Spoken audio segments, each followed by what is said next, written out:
यादवपुर पास पास के दो गांव हैं। मधुयती नदी दोनों गांवों को अलग करती है। एक समय था जब दोनों गांव के लोग मिलजुल कर काम करते थे, एक दूसरे का सहारा बनते थे। लेकिन एक बुढ़िया के श्राप से मधुपुर गांव में साल भर ठंड रहती है और यादवपुर गांव में साल भर गर्मी पड़ती है। इसके कारण दोनों गांव में अजीब अजीब घटनाएं होने लगी। अरे दोस्त, कैसे हो भाई? क्या हाल चाल है? और ये पैकेट लिए कहाँ जा रहे हो? हाँ, अच्छा ही हूँ और क्या खराब रहूंगा क्या? अरे भाई, साल भर गांव में गर्मी हो तो कैसे रह सकते हैं? खेती बाड़ी भी ठीक से नहीं होती है। अच्छा सुनो, एक काम कर सकते हो दोस्त, हमें ऐसे फसलों की खेती करनी होगी जो सर्दी गर्मी हर मौसम में फले। देखता हूँ, तू तो टमाटर के पौधे लगाने जा रहा है? हाँ और क्या। अरे मैंने सोचा सर्दी में टमाटर की पैदावार अच्छी होती है तो टमाटर लगाकर देखता हूँ, शायद पैदावार अच्छी हो जाए तो मजा आ जाएगा। क्यों? हाँ, एक समय हम भी कितने सुखी रहा करते थे। मस्त नदियों में मछली, खेतों में भरपूर फसल। अरे अब वो सब कुछ कहाँ, कुछ भी नहीं रहा। अरे मित्र, काश वो दिन फिर लौट आते तो कितना अच्छा होता। और नहीं तो क्या, बुढ़िया के श्राप से ही तो ऐसा हुआ है। लेकिन ये बताओ, बुढ़िया का घर तो यादवपुर में है, फिर उसने श्राप मधुपुर को क्यों दिया? अपने गांव को श्राप क्यों दिया, ये समझ नहीं आया। अरे बात ये है कि बुढ़िया की बेटी ने मधुपुर गांव के रमेश बाबू के भाई से शादी कर ली थी। अब रमेश बाबू ने वो शादी कभी मानी नहीं और इधर यादवपुर का रतन मियाँ रमेश के कहने पर बुढ़िया की बेटी को मार देता है। तो क्या है कि बुढ़िया की बेटी जब मरती है तो वो किसी की पत्नी थी। किसकी? रमेश बाबू के बेटे की। तो रमेश बाबू का बेटा भी आत्महत्या कर लेता है। तभी से एक गांव में ठंड और एक गांव में भीषण गर्मी पड़ती है।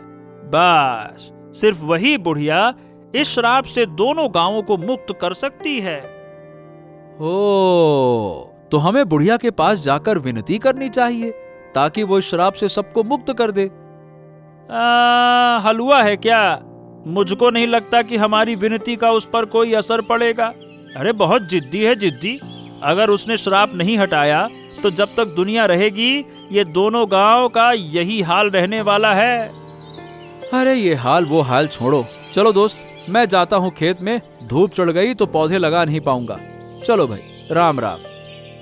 हाँ, और मैं जाता हूँ तेरे गांव का बाजार करने। वहाँ तो सर्दियों की सब्जियां मिल जाती है ना।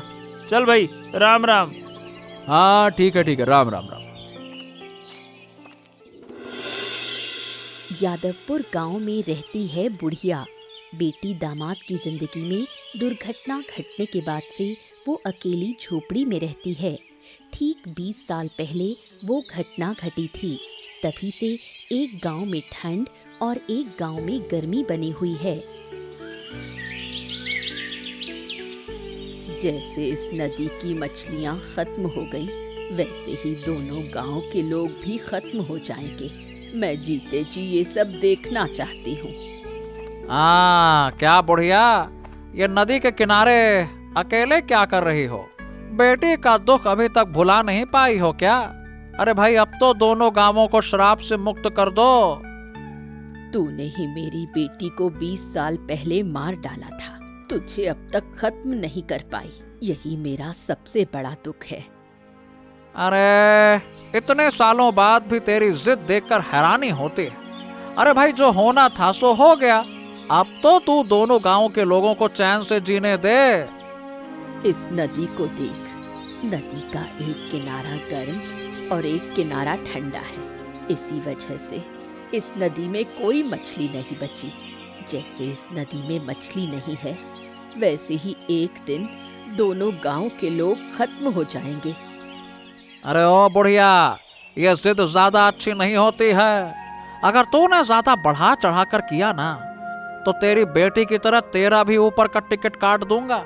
हाँ, भेज दे, तुझे किसने रोका है? मुझे ऊपर भेज देगा तो मैं अपनी बेटी के पास रह पाऊंगी। 20 साल से हम तेरे श्राप में जी रहे हैं। अब मैं कुछ ऐसा करूंगा कि तू श्राप मुक्त करने को मजबूर हो जाएगी। हाँ। क्या करेगा तू? तू मेरा कुछ भी नहीं बिगाड़ सकता। मैं तुझे और रमेश बाबू दोनों को एक दिन खत्म कर दूंगी। अरे बुढ़िया, तो पागल हो गई है क्या? ठंड और गर्मी की वजह से दोनों गांव में खेती ठीक से नहीं हो रही, जिसके कारण अमीर लोग भी गरीब हो गए हैं। इस बीच भीषण ठंड में राहुल का परिवार बहुत कष्ट में है। इतनी ठंड है कि अब और सहा नहीं जा रहा। देखना, एक दिन ठंड से जमकर मर जाएंगे हम। क्यों ना हम इस गांव को छोड़कर कहीं और चले जाएं, जहां सामान्य तरह से जी सके। अरे कहाँ जाएंगे मिनती, हम कहीं और गए ना तो हमें भीख मांग कर जीना पड़ेगा, ये भी सोच लो। कुछ दिन बाद यहाँ भी हमें भीख मांगकर जीना पड़ेगा। भीषण ठंड में खेती भी ठीक से नहीं हो रही। अरे अब मैं क्या सोच रहा हूँ कि कोई छोटा मोटा काम शुरू कर दो। खेती से क्या है कि अब जिंदगी चल नहीं रही है, और इस ठंड में तो रात में नींद भी नहीं आती है। इस श्राप से छुटकारा पाने का कोई उपाय नहीं है क्या? अब और नहीं सहा जा रहा। हमारे पास ढंग से गर्म कपड़े भी नहीं है। रात भर ठंड से नींद उड़ जाती है। अरे वही यादवपुर गांव की बुढ़िया है इस श्राप के पीछे। सिर्फ वही चाहे तो दोनों गांवों को श्राप से मुक्त कर सकती है। अगर वो मर गई तो क्या होगा? क्या होगा क्या? अगर वो मर गई तो कभी भी ये दोनों गांव श्राप से मुक्त नहीं हो पाएंगे। वो बूढ़ी औरत बिल्कुल ठीक नहीं है। उसी की वजह से दोनों गांव के लोग मरने के कगार पर हैं। हाँ, उसके दिल में वैसे बहुत दुख है। उसी दुख के कारण उसने ऐसा किया है। दुख है तो क्या पूरे 2 गांव को इस तरह कष्ट देगी? लोग दिन प्रतिदिन कष्ट झेल रहे हैं और वो बुढ़िया बैठकर देख रही है। मैं क्या कहता हूँ, हम सबको ना मिलकर उसे समझाना होगा। उस गांव में मेरा एक दोस्त किरण है, उससे बात करके किसी दिन बुढ़िया के पास चलना होगा। क्या कहती हो? जितनी जल्दी हो सके कोई रास्ता निकालो, वरना अब सहा नहीं जा रहा। हाँ चलो, देखता हूँ क्या कर सकता हूँ। मधुपुर गांव के रमेश बाबू बहुत अमीर और घमंडी हैं। उनका इकलौता भाई 20 साल पहले आत्महत्या कर गया था। फिर भी रमेश बाबू का अहंकार एक उंगली भर भी कम नहीं हुआ। 20 साल बाद मुझे क्यों बुलाया है? मेरे गांव में गर्मी इतनी है कि सहन करना मुश्किल है, और आपके गांव आओ तो सर्दी इतनी है कि लगता है कि आदमी कुल्फी बन जाएगा। जिंदगी बिल्कुल तंग हो गई है। वही तो, 20 साल पहले जो किया था वही काम फिर से करना होगा। हैं? अब मुझे क्या करना होगा? इस बोतल में एक तरह का जहर है। इस जहर को किसी भी तरह से बूढ़ी को चढ़ाना होगा। क्या बात कर रहे हो? अरे बूढ़ी को मार दोगे तो ये दोनों गांव कभी भी इस श्राप से मुक्त नहीं हो पाएंगे। दिमाग तो ठीक है ना? ये जहर मैंने एक साधु बाबा से लिया है। साधु बाबा ने बताया कि दोनों गांव को अभिशाप से मुक्त करने का एक ही तरीका है, उस जहर से बूढ़ी को मारना। क्या बात कर रहे हो? ठीक है, अगर ऐसा है तो मैं ये काम कर दूंगा, पर हाँ, पैसे ज्यादा चाहिए होंगे। पिछली बार मैंने कम पैसे लेकर काम किया था, अब वैसा नहीं चलेगा। 20 साल हो गए, 20 साल में हर चीज के दाम बढ़ गए हैं, मेरा भी। हाँ, पिछली बार मेरा मन बिल्कुल ठीक नहीं था। तुम जानते हो, मेरा एक लौता भाई खो दिया था मैंने। हाँ हाँ पता है। अगर बूढ़ी को मारने के बाद भी गांव वाले अभिशाप से मुक्त नहीं हुए तो क्या करेंगे हम? ये आप सोचकर बताइए। अरे सोचने की जरूरत ही नहीं है। साधु बाबा ने कहा है तो काम पूरा होगा। चलो अच्छा है अगर काम हो जाए। 20 वर्षों से हम कष्ट सह रहे हैं। बहुत से लोग तो शहर चले गए हैं। और हमने भी सोचा था कि गांव छोड़ देंगे, पर इतनी संपत्ति छोड़कर कैसे जा सकते हैं? अरे काय की संपत्ति, क्या है संपत्ति? यहाँ जमीन में तो फसल होती ही नहीं है। हमारे गांव में इतनी गर्मी है कि पानी डालते ही सूख जाए। जो होता है वही बहुत कम होता है। हमारे तरफ भी तो वही हाल है, सर्दी के कारण कोई फसल ही नहीं होती है। चलिए लाइए, दीजिए वो बोतल, मैं मौका पाकर बूढ़ी को जहर खिला दूंगा। हाँ। राहुल और किरण ने एक दिन मिलकर बात की, पर बूढ़ी उनकी बात पर ध्यान ही नहीं देती।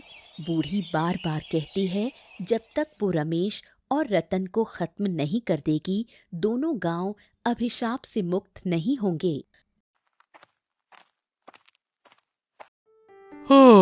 अरे बाप रे बाप, पसीना पसीना हो गया। एक तो घर में सर्दी सहन करना मुश्किल हो गया, और यहाँ आओ तो इतनी गर्मी लग रही है कि लगता है पूरा शरीर पिघल जाएगा। अरे क्या करोगे दोस्त, आखिर हम गांव छोड़कर जाएं तो जाएं कहाँ? वही तो, एक तो इस तरह से रहा भी नहीं जाता है। भाई देखो, हमें कुछ ना कुछ तो व्यवस्था करनी होगी। गांव छोड़कर चले गए तो जाएंगे कहाँ, ये सबसे बड़ा सवाल है। खाना कैसे मिलेगा? वही तो, और अगर गांव में रुके रहेंगे तो एक दिन खाने के लिए भी कुछ नहीं मिलेगा। लौकी भिंडी जैसे फल लगाओ तो सूख जाते हैं, रोज 3-4 बार पानी देते हैं, तब भी सब्जियां खीरे जितनी मोटी होती हैं, और खीरा लहसुन जैसा छोटा नहीं, मिर्ची के जैसा टिड्डे सा होता है। क्या करूं उसका मैं? अच्छा तुझे पता है, कुछ दिन पहले मैंने टमाटर लगाए थे। अरे जब मैं पौधे लेकर जा रहा था तो रास्ते में मिला तो था तुझसे, सारे पौधे मर गए। जब बहुत ठंड पड़ती है तो सब्जियों के पेड़ मर जाते हैं, उनको भी ठंड लग जाती है। वही तो। अरे भाई देखो, मैं क्या कहता हूँ कि हमें कुछ न कुछ तो करना होगा। नदी किनारे हमारी जो जमीन है वहाँ सब्जी उगानी चाहिए। नदी का पानी ठंडा और गर्म पानी मिलाकर फसल के पास देंगे, फिर देखते हैं क्या होता है। अरे ऐसा करने से अच्छा क्या होगा बता? इतनी मेहनत करेंगे, क्या होगा? क्या हम ऐसा कर पाएंगे बता? अच्छा अब यार, कर पाए ना कर पाए, लेकिन जीने के लिए करना तो पड़ेगा। अच्छा ये बता, ये बूढ़ी इतना जिद क्यों करती है? मतलब हमने कितना समझाया पर वो मानती क्यों नहीं है? अरे सच कहूं तो बूढ़ी को दोष देना मुश्किल है। बूढ़ी की जगह खुद को रखकर देखो एक बार, वो अपनी बेटी की हत्या का बदला चाहती है। ओहो, जब इतने वर्षों में हत्यारे को सजा नहीं मिली तो लगता नहीं है कि आगे मिलेगी। वही तो, हम भी यही सोचते हैं। हाँ, अब तो लगता है कि शायद हम कभी अभिशाप से मुक्ति नहीं हो पाएंगे। कुछ ही दिनों में कई दिन बीत गए। रतन मौका तलाश रहा है कि बूढ़ी को जहर देकर मार दे। दूसरी ओर बूढ़ी अपनी बेटी के हत्यारे का हिसाब करने को आतुर है। अरे बूढ़ी, मुझे भी खाना दोगे क्या? तू फिर आ गया। इस बार मैं तुझे ही खत्म कर दूंगी। तेरी मौत का समय आ गया है, मौत के लिए तैयार हो जा। अरे तो फिर से बकवास कर रही है। सच कहूँ तो उम्र हो गई है, दिमाग ठीक नहीं रहता तेरा। मेरा दिमाग बिल्कुल सही है। मैं तुम दोनों को खत्म कर दूंगी। अगर ना कर सकी तो ये दोनों गांव जला दूंगी। अरे उससे पहले तेरी हालत खराब कर दूंगा। तुझे मारकर सबको अभिशाप से मुक्त कर दूंगा। हाँ, फालतू की बात मत कर। तेरे हाथ में बोतल है क्या? दे, मैं पी लूं। अगर ये जहर पी लूं तो दोनों गांव जल जाएंगे। अरे बूढ़ी, तेरी बातों पर मैं भरोसा नहीं करता। तू झूठ बोल रही है। अगर मैं झूठ बोल रही हूँ तो दे जहर, मैं पी लूंगी। रमेश बाबू ने एक साधु बाबा से ये जहर लिया है। अगर तुम्हें ये जहर खिला दिया तो दोनों गांव के लोग आजाद हो जाएंगे। मेरी बेटी को मारने के बाद भी रमेश को चैन नहीं मिला, और अब वो मुझे मारना चाहता है। मैं किसी को नहीं छोड़ूंगी। तो बड़ी बड़ी बातें करती है। अगर तू कर पाती तो 20 साल में कर लेती ना। ऊपर वाले ने मुझे बचा रखा है ताकि मैं तुम दोनों को खत्म कर सकूं। समझ गया। तुझे बचाकर नहीं रखा जा सकता। तुझे बचाने से खतरा और बढ़ेगा। अगर तुझे अपनी भलाई चाहिए तो यहाँ से चला जा। मुझे चिढ़ा मत, मेरा गुस्सा बढ़ गया तो तू समझ सकता है कि क्या हो सकता है। आज तो मैं तुझे खत्म करके ही चला जाऊंगा। हाँ, एक बार मेरे पास आ जा, तब देख कि मैं तेरा क्या हाल करती हूँ। देखते देखते लगभग 1 माह बीत गया। राहुल और मिनती ने मिलकर नदी किनारे जहाँ सब्जियाँ लगाई थीं, वहाँ अच्छी फसल हुई। अच्छी उपज देखकर दोनों में आत्मविश्वास जाग उठा। अरे वाह वाह वाह वाह देखो कितनी सब्जियां हुई हैं। वाह, कुल मिला के मेहनत से सब कुछ संभव है। इतने दिनों बाद ऊपर वाला हम पर मुस्कुरा रहा है। हमें दोनों गांव के लोगों को सब्जी उगाने की टेक्निक सिखानी चाहिए। थोड़ा सर्द सहकर अच्छी सब्जी उगाई जा सकती है। मेरे दोस्त ने सुझाव दिया मिनती, इसीलिए ये सब कुछ संभव हुआ, वरना ये जमीन तो यूं ही पड़ी रहती। पर ये सर्दी गर्मी अब अच्छा नहीं लग रहा।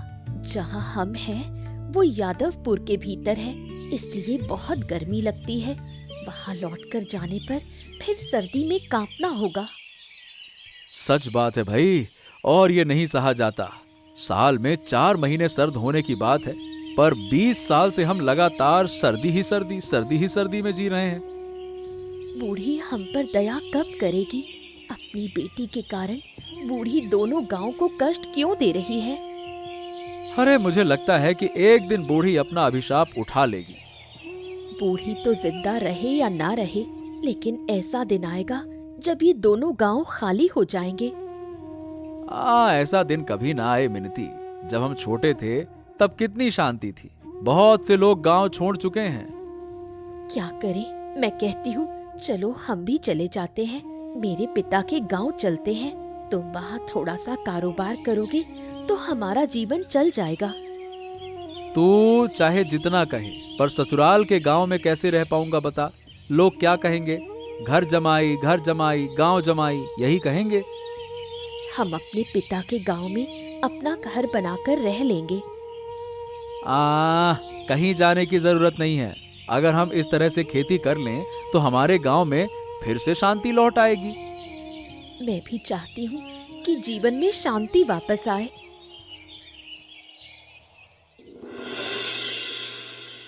ओहो, तेरा ये हाल कैसे हुआ? अरे मैंने तो कहा था कि बूढ़ी को खत्म कर दे, तू ना कर सका, उल्टा अपना ही चेहरा जला लिया तूने। अरे, मुझे लगा कि काम आसान होगा, पर नहीं। बूढ़ी तो किसी देवी के समान शक्ति रखती है। उसने बोतल मुझसे छीन ली, मैं उसे रोक ही नहीं पाया। हो तो फिर तू एक और बार कोशिश करेगा, समझा?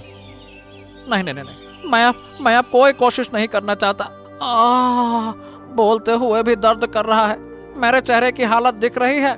अगर मैं फिर से बूढ़े के पास जाऊंगा तो लगता है कि इस बार जिंदा ही नहीं लौटूंगा। मैं पैसे बढ़ा कर दूंगा, पहले आधा दूंगा। अब बता, सोच कर बता, करेगा या नहीं करेगा? ठीक है, पहले मुझे 50,000 चाहिए।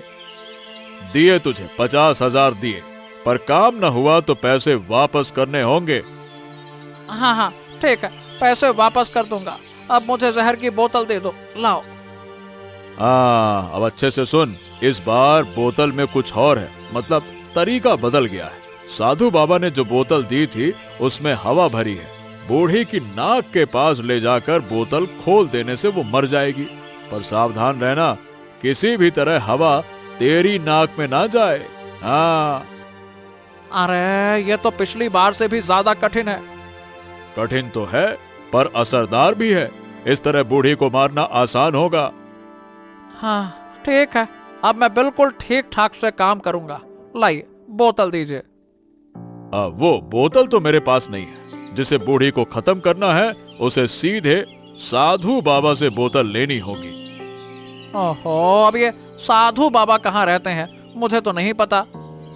हमारे गांव के बिल्कुल उत्तर में एक जंगल है। जंगल में एक अकेला बरगद का पेड़ है। साधु बाबा उसी बरगद के पेड़ के नीचे बैठते हैं। तुम्हें वहां जाना होगा। हाँ ठीक है, चलो मैं साधु बाबा के पास जाने के लिए निकलता हूँ। हाँ ठीक है, जा।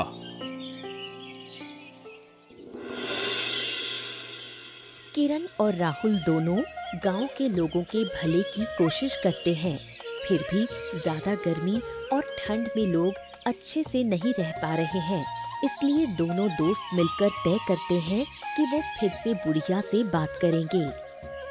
तुम लोग फिर मेरे पास क्यों आए हो? मैं तुम्हारी बात नहीं सुन पाऊंगी।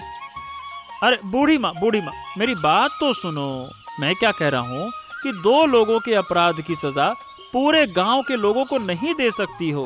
मधुपुर गांव में भयंकर ठंड से बूढ़े और बच्चे मर रहे हैं, खाना पीना उनको कुछ मिल नहीं रहा, फसल हो नहीं रही।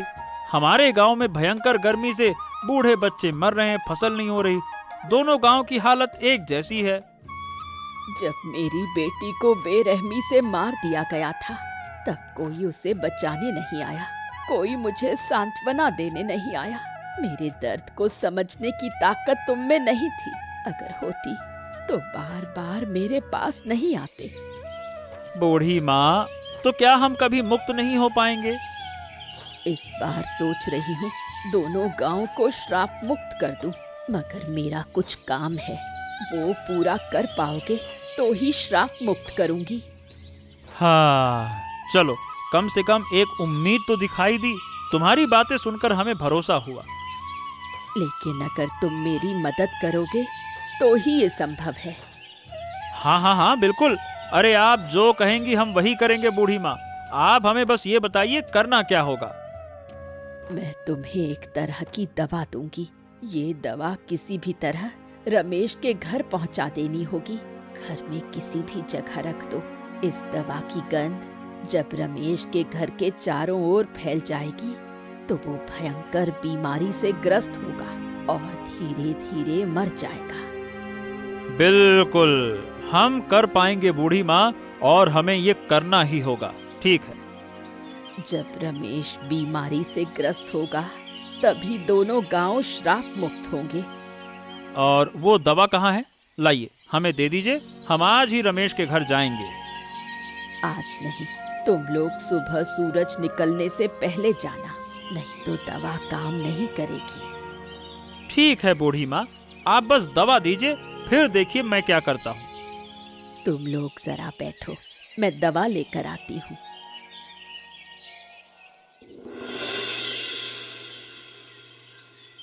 रतन रमेश के कहने पर साधु बाबा के पास से वो बोतल ले आता है। हाँ बुढ़िया, अच्छा हुआ आज ये रास्ते में ही मिल गई। इसे तो आज मैं खत्म कर दूंगा। और अच्छा हुआ कि मैंने बोतल जेब में रख ली है। सुबह सुबह इस मनहूस का मुंह देखना पड़ा। पता होता तो इधर नहीं आती।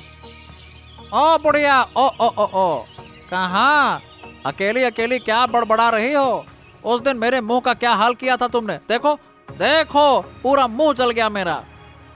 अच्छा किया, धीरे धीरे तेरा पूरा शरीर जलकर राख हो जाएगा।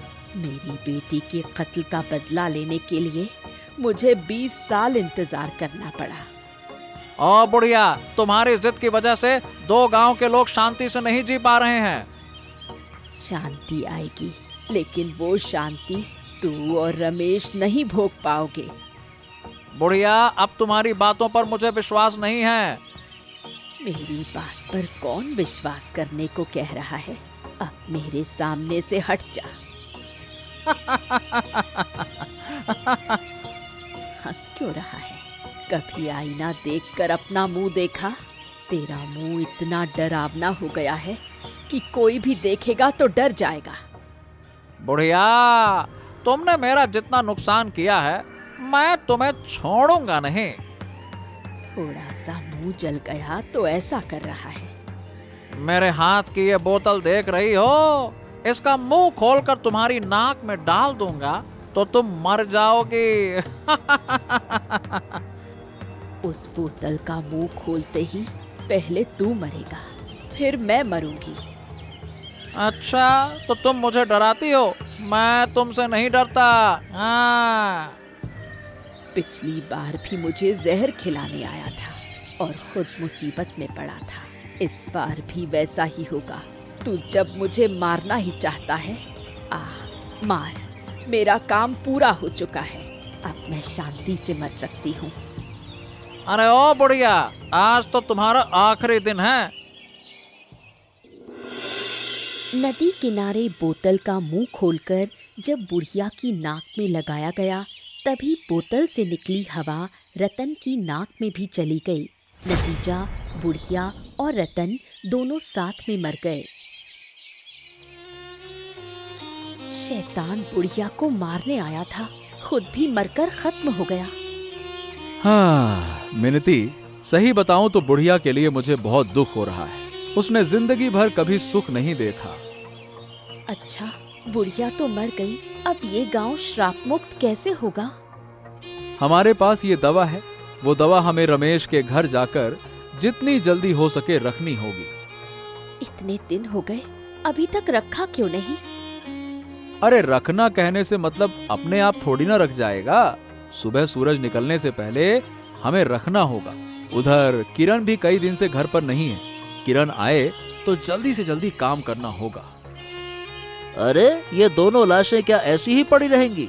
गांव वालों, मिलकर कुछ इंतजाम करना होगा। हाँ हाँ ठीक कहते हैं, एक इंतजाम करना होगा। आपको देखकर तो लगता नहीं कि आप इस गांव से हैं। हाँ हाँ हाँ, मैं पड़ोस के गांव का हूँ, पर मैं आपके साथ काम करना चाहता हूँ। अच्छा, ये तो बहुत अच्छी बात है। देखिए, सब लोग बस देखने आ गए, लेकिन इंतजाम करने की बात किसी के दिमाग में नहीं आई। मैं और मेरी पत्नी आपके साथ हाथ मिलाएंगे तो जल्दी से सब काम हो जाएगा। तुम्हारा दोस्त किरण होता तो बहुत अच्छा होता। अरे मत पूछो, वो क्या है कि वो अपनी बुआ के घर गया है, आज शाम को आने वाला है। तुम्हारा दोस्त आए तो कल सुबह ही वो दवा रमेश के घर रखाना। रखूंगा जरूर, मगर मौका देख कर रखना होगा, नहीं तो दवा काम नहीं करेगी ना। तुम्हारे दोस्त को रिश्तेदार के घर जाने का और समय नहीं मिला। ओहो, तुम इतना मत सोचो, अभी इन दोनों लाशों का इंतजाम करना होगा। हाँ ठीक है। बुढ़िया उस खास बोतल की हवा से मर गई, लेकिन दोनों गांव श्राप मुक्त नहीं हुए। इधर रतन भी नहीं रहा, इसलिए रमेश बड़ी मुसीबत में पड़ गया। बाबा बाबा बाबा, ये क्या हो गया? ये तो सर्वनाश हो गया। बुढ़िया तो मर गई, मगर दोनों गांव श्राप मुक्त नहीं हुए। मेरी दवा तुम लोगों ने ठीक से प्रयोग नहीं की, इसीलिए ऐसा हुआ। क्यों बाबा? आपने जैसा कहा था वैसा ही किया गया। मैंने रतन से कहा था कि अगर इस बोतल की हवा तेरे नाक में चली गई तो काम नहीं होगा। ओह, तो क्या इस श्राप से अब कभी मुक्ति नहीं मिलेगी? श्राप मुक्त करने का इंतजाम बुढ़िया करके गई है। बहुत जल्दी सब लोग श्राप मुक्त होंगे।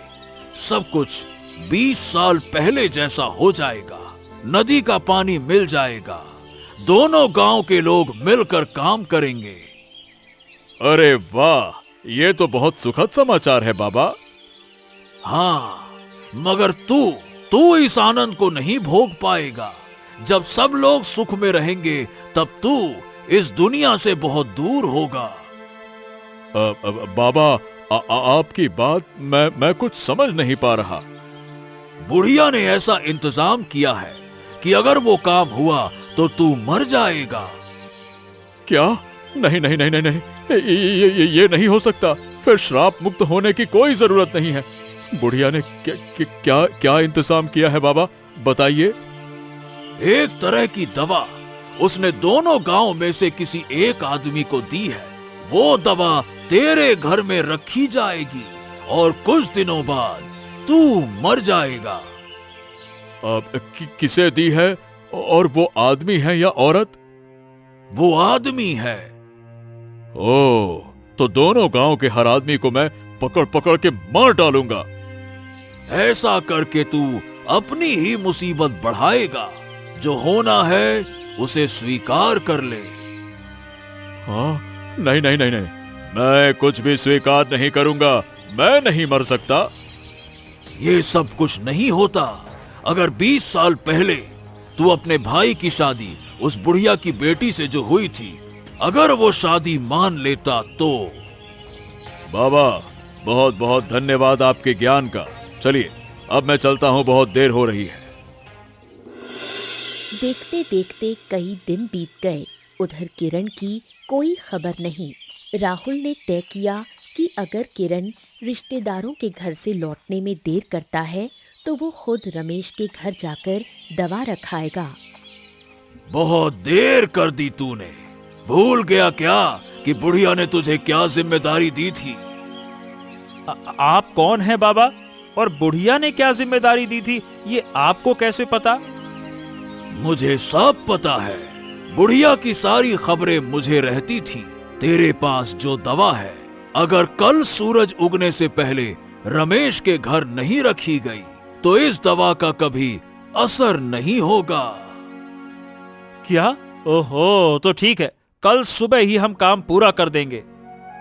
और अगर कल ना कर पाए तो रमेश दोनों गांव के सारे मर्दों को मार डालेगा। मैं भी किसी को नहीं बचा पाऊंगा। इस अभिशप्त गांव में मेरी शक्ति काम नहीं आती। बाबा, आपकी बात सुनकर तो मुझे बहुत डर लग रहा है। क्या हम कर पाएंगे? हिम्मत और विश्वास से तो जरूर करोगे। लेकिन रमेश मर्दों को क्यों मार डालेगा बाबा? अचानक इतना भयानक फैसला क्यों?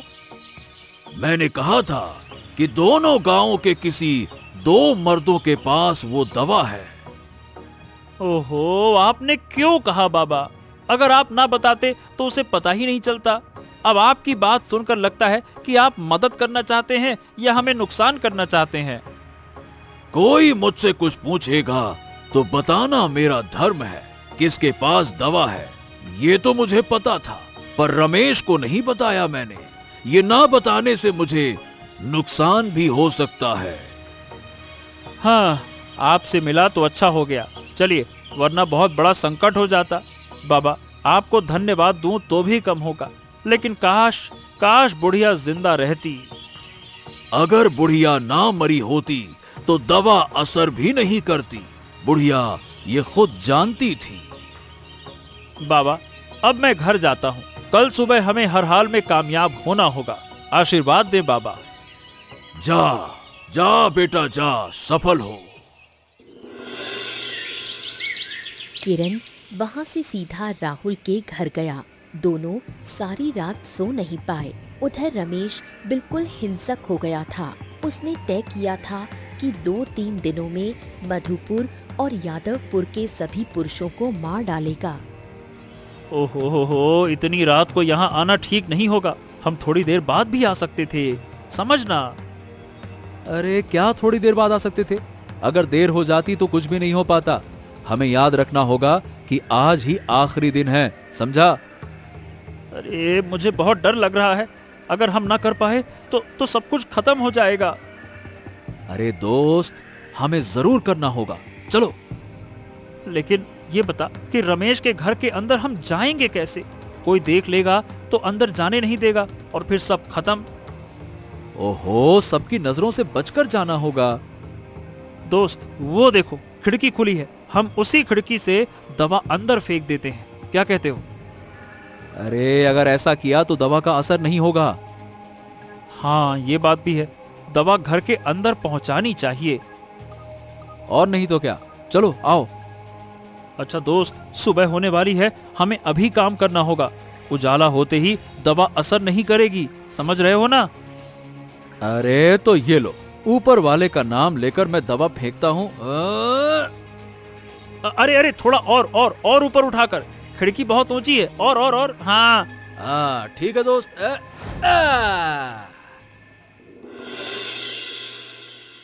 खिड़की से दवा डालने के 2 दिन बाद रमेश बीमार होकर मर जाता है। फिर दोनों गांव अभिशाप से मुक्त हो जाते हैं। देखते देखते 1 महीना बीत गया। दोनों गांव के जीवन में शांति लौट आई। जो लोग गांव छोड़कर चले गए थे वो भी वापस आ गए।